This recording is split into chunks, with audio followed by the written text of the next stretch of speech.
आजकल लगभग सभी आधुनिक वाहनों में एंटी लॉक ब्रेकिंग सिस्टम प्रयोग किए जाते हैं। ये सिस्टम उन दुर्घटनाओं से बचाता है जैसे कि जब आप ब्रेक लगाते समय स्टीयरिंग का नियंत्रण खो देते हैं। एबीएस होने के कारण आप गाड़ी को सही तरीके से मोड़ पाएंगे और साथ ही ब्रेक लगने की दूरी भी कम हो जाएगी। एबीएस क्या है? ये ब्रेक लगाने के कारण होने वाली दुर्घटनाओं से कैसे बचाव करता है? हम इस वीडियो में इन्हीं सवालों के जवाब ढूंढेंगे। एबीएस को अच्छी तरह समझने के लिए हमें स्टीयरिंग चलाने और ब्रेक लगाने के नियमों को समझना होगा। जब आप ब्रेक पैडल दबाते हैं तो पहियों की डिस्क पर लगे ब्रेक पैड सक्रिय हो जाते हैं और डिस्क पर दबाव डालते हैं और इस कारण पहियों का रोटेशन रुक जाता है। जैसे ही पहिए रुकते हैं, पहिए रोड पर फिसलने लगते हैं और इस घर्षण के कारण गाड़ी रुक जाती है।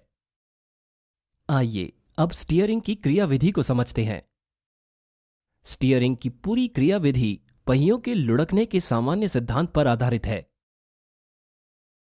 पहिए रोड पर फिसलने से बचते हैं और इस कारण से संपर्क बिंदु पर पहियों का वेग हमेशा 0 होगा। पहियों की गति 2 प्रकार की होती है।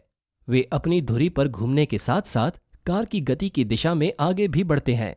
इन 2 प्रकार की गतियों के कारण इनके 2 प्रकार के वेग होते हैं, ट्रांसलेशनल यानी स्थानांतरीय और रोटेशनल यानी घूर्णीय। बिना फिसले लुढ़कने की स्थिति के लिए ट्रांजिशनल और रोटेशनल वेगों का योग संपर्क बिंदु पर 0 होना चाहिए। बस इस सरल सिद्धांत को ध्यान में रखना है और आप स्टीयरिंग की क्रियाविधि को आसानी से समझ जाएंगे। एक ऑटोमोबाइल में पहियों को फिसलने से रोकने के लिए सभी 4 पहियों को पूरे समय घूमते रहना चाहिए। वास्तव में जब आप सामने के पहिए मोड़ते हैं तो सामान्य लुढ़कने के सिद्धांत के कारण ही आपकी कार मुड़ती है। आइए इसे देखते हैं। एक काल्पनिक स्थिति मान लेते हैं जिसमें पहिए घुमाने के बावजूद भी कार सीधी चलती रहती है। इस स्थिति में रोलिंग वेग झुका हुआ होगा जैसा कि दिखाया गया है, जबकि ट्रांसलेशनल वेग सीधा ही रहेगा। इसलिए अगर आप इन्हें जोड़ेंगे तो प्राप्त वेग 0 नहीं होगा। इसके कारण कार फिसलने लगेगी। इसे रोकने का एक ही तरीका है, ट्रांसलेशनल वेग को भी झुका देना। जब कार मोड़ लेती है तो दिखाए गए तात्कालिक केंद्र पर सभी 4 पहिए लुढ़कने के सिद्धांत का पालन करते हैं। इस चित्र में आप साफ तौर पर देख सकते हैं कि किस तरह सभी पहियों के संपर्क बिंदुओं पर वेग 0 हो जाता है। आइए अब ब्रेक लगते समय स्टीयरिंग की क्रियाविधि को समझते हैं। ब्रेक पैड के सक्रिय हो जाने के कारण पहियों का घूमना रुक जाता है। पहिए अगर घूमे हुए हों तो भी चूंकि वो घूम नहीं रहे, उनमें कोई रोटेशनल वेग नहीं होता। इस स्थिति में गाड़ी को मुड़ने की जरूरत नहीं है क्योंकि ये तो सामान्य तौर पर ब्रेक लगाया गया है। गाड़ी पर अब ड्राइवर द्वारा स्टीयरिंग घुमाए जाने का कोई प्रभाव नहीं होता और गाड़ी सीधी फिसलती जाती है, जिसके कारण दुर्घटना हो सकती है।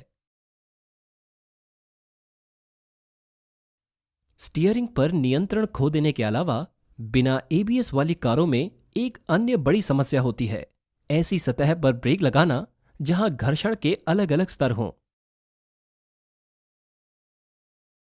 जब दाहिने और बाएं पहिए अलग अलग घर्षण वाली सतहों पर होंगे तो ब्रेक लगाने पर पहियों पर अलग अलग घर्षण बल उत्पन्न होगा, जिससे टॉर्क उत्पन्न होगा और कार बेकाबू होकर चक्कर खाने लगेगी।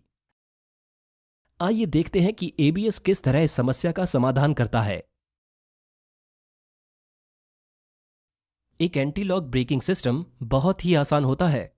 एबीएस पहियों को पूरी तरह बंद होने से रोकता है। एबीएस सिस्टम में स्पीड सेंसर्स शामिल होते हैं जो सभी पहियों से जुड़े होते हैं। जब सेंसर्स बताते हैं कि पहिए बंद होने वाले हैं, एक मॉड्यूलेटर यूनिट पहियों पर लगे ब्रेक पैड को हल्का सा छोड़ देता है। इस तरीके से ब्रेक लगते समय पहिए रुक रुक कर घूम सकते हैं। पहियों के रुक रुक लुढ़कने से स्टीयरिंग पर पड़ने वाले प्रभाव को आप तुरंत ही देख सकते हैं। यहां पर पहियों में रोटेशनल वेग होता है। ये निश्चित रूप से स्टीयरिंग को काम करने देगा और ड्राइवर ब्रेक लगाने के दौरान गाड़ी घुमा पाएगा।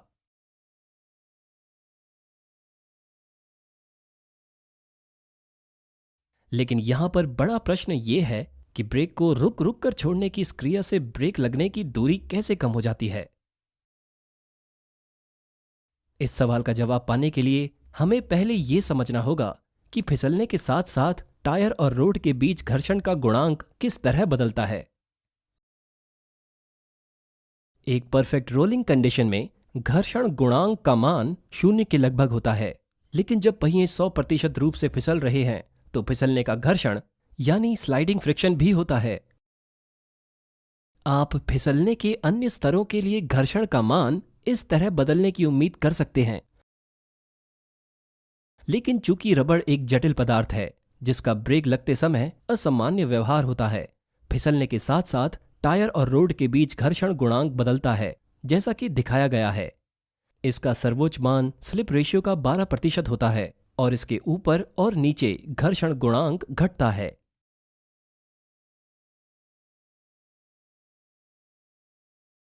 एबीएस के बिना ब्रेक लगाने के दौरान जो घर्षण गुणांक प्रभाव में आता है वो मुख्य रूप से स्लाइडिंग फ्रिक्शन या सर्पी घर्षण होता है, लेकिन एबीएस में ब्रेक लगाने पर यह कुशल एल्गोरिथम से ब्रेक के दबाव को एडजस्ट करता है ताकि स्लिप रेशियो को 12% के लगभग रखा जा सके, जहां पर घर्षण का मान सबसे अधिक होता है। इस कारण से ब्रेक लगने की दूरी काफी कम हो जाती है। अब कारों में अस्थिरता की बड़ी समस्या पर वापस आते हैं। आधुनिक एबीएस के ही एक subsystem intelligent electronic brake force वितरण के द्वारा इस समस्या का बहुत ही आसानी से समाधान किया जा सकता है। ईबीडी में कार की विचलन दर और हर पहिए में सापेक्षिक स्लिप को मापा जाता है। उच्च पकड़ के साथ पहियों पर ब्रेक के दबाव को कम करके हम इन पहियों में उत्पन्न घर्षण बल को कम कर पाएंगे। इससे विचलन टॉर्क और पूरी कार नियंत्रण में रहेंगे। हमें आशा है कि इस वीडियो से आपको एबीएस की कार्यप्रणाली की स्पष्ट कॉन्सेप्चुअल ओवरव्यू मिला होगा और इस वीडियो को अपने दोस्तों के साथ शेयर करना न भूलें। धन्यवाद।